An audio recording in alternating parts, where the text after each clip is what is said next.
Removing the starter motor from a 23 250SX TBI. Got to disconnect the radiator hoses, remove the spark plug,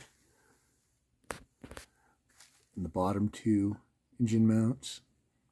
Remove the TBI because it hits the rear shock. Tilt the subframe up. Take the chain off.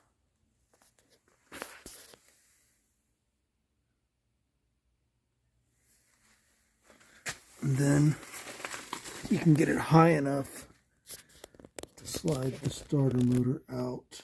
It just slides out real nice and easy once you get it high enough. Unlike the previous generations, from my understanding.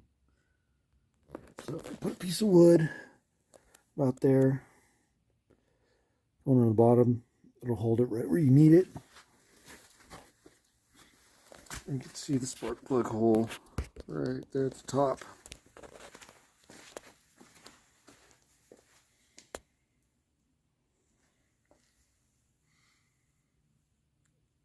Cleared with the protector for the pipe.